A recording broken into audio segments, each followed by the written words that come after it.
به نام خداوند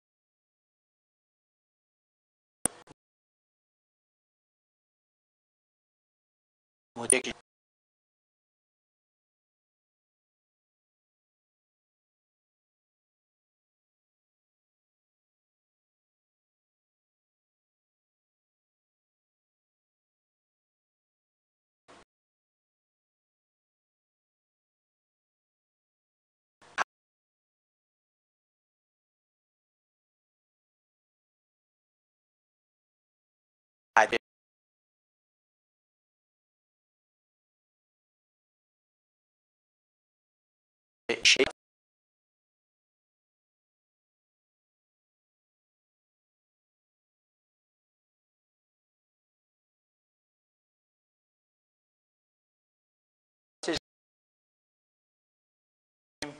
و به این نتیجه رسیدیم که پسته، زیتون، زعفرون کمترین مصرف آب رو داره و روی این قسمت برنامه‌ریزی کردیم.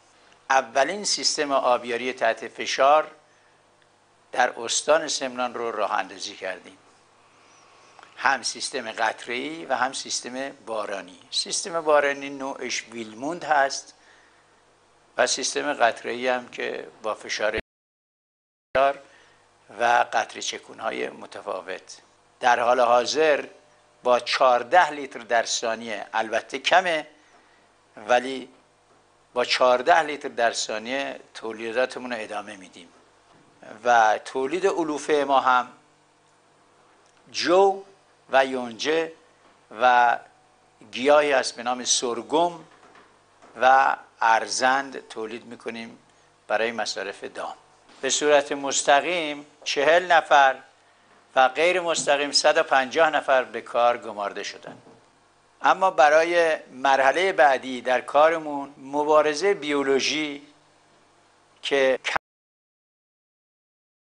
کیمیایی داشته باشه رو ما در اینجا اجرا کردیم و الحمدلله در حال حاضر شاید بتونم بگم که اصلا ما سم مصرف نمی کنیم مگر اینکه مجبور بشیم و کود هم کودای ارگانیک مصرف می کنیم و تولیداتمون هم الحمدلله در حد متعارف هست و اگر خداوند یاری کنه و دوستان همراهی کنند مطمئناً بسیار تولیدات خوبی در آینده خواهیم داشت، چون درختای پسته تازه به بار نشستن بعد از 20 سال.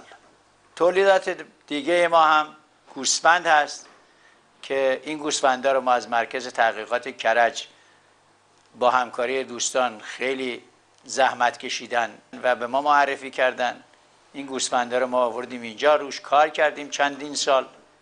اکثرا دو قلوزا هستن ولی امسال به خاطر خشکسالی در منطقه یک مقداری کار به مشکل خورده ولی الحمدلله بد نیست، کار رو به پیشرفت است. در زمینه علوفه هم خب ما کشتی یونجه مرغوب، بعضهای مرغوب انتخاب کردیم که توناژش نسبت به اون چی که در استان تا حالا بوده بالاتره. توناژ استان در سال به صورت خشک 10 تن در سال بوده که ما تا 19 تن هم در سال برداشت کردیم. ما برای مصرف بهینه آب و ذخیره کردن اون استخری رو طراحی کردیم به نام ژوم ممبران یا پلیمر که این استخر ابعادش تقریباً 23,000 متر مکعب آب ذخیره میتونه باشه و بسیار مفیده و جلبک هم نمیگیره و بسیار مفید در راستای پرورش ماهی هم هست. ما پرورش ماهی آبزیان گرم آبی رو اینجا پرورش میدیم به 2 دلیل. دلیل اول اینکه خود ماهی پرورش پیدا میکنه و جلبک‌های داخل آب رو میخوره.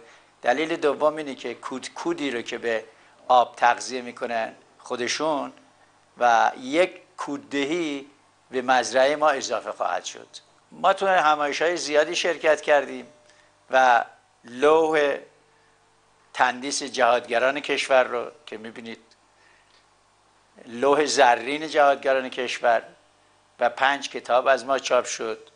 مطالعات زیادی رو که داشتیم انتقال دادیم به وزارتخانه کشاورزی و مدیریت برتر کشور رو شرکت کردم. از خاربار جهانی فائو تقدیرنامه دارم و بسیاری در بخش تولید شیر هم به عنوان کشاورز نمونه و تولید کننده نمونه در بهداشت شیر انتخاب شدم.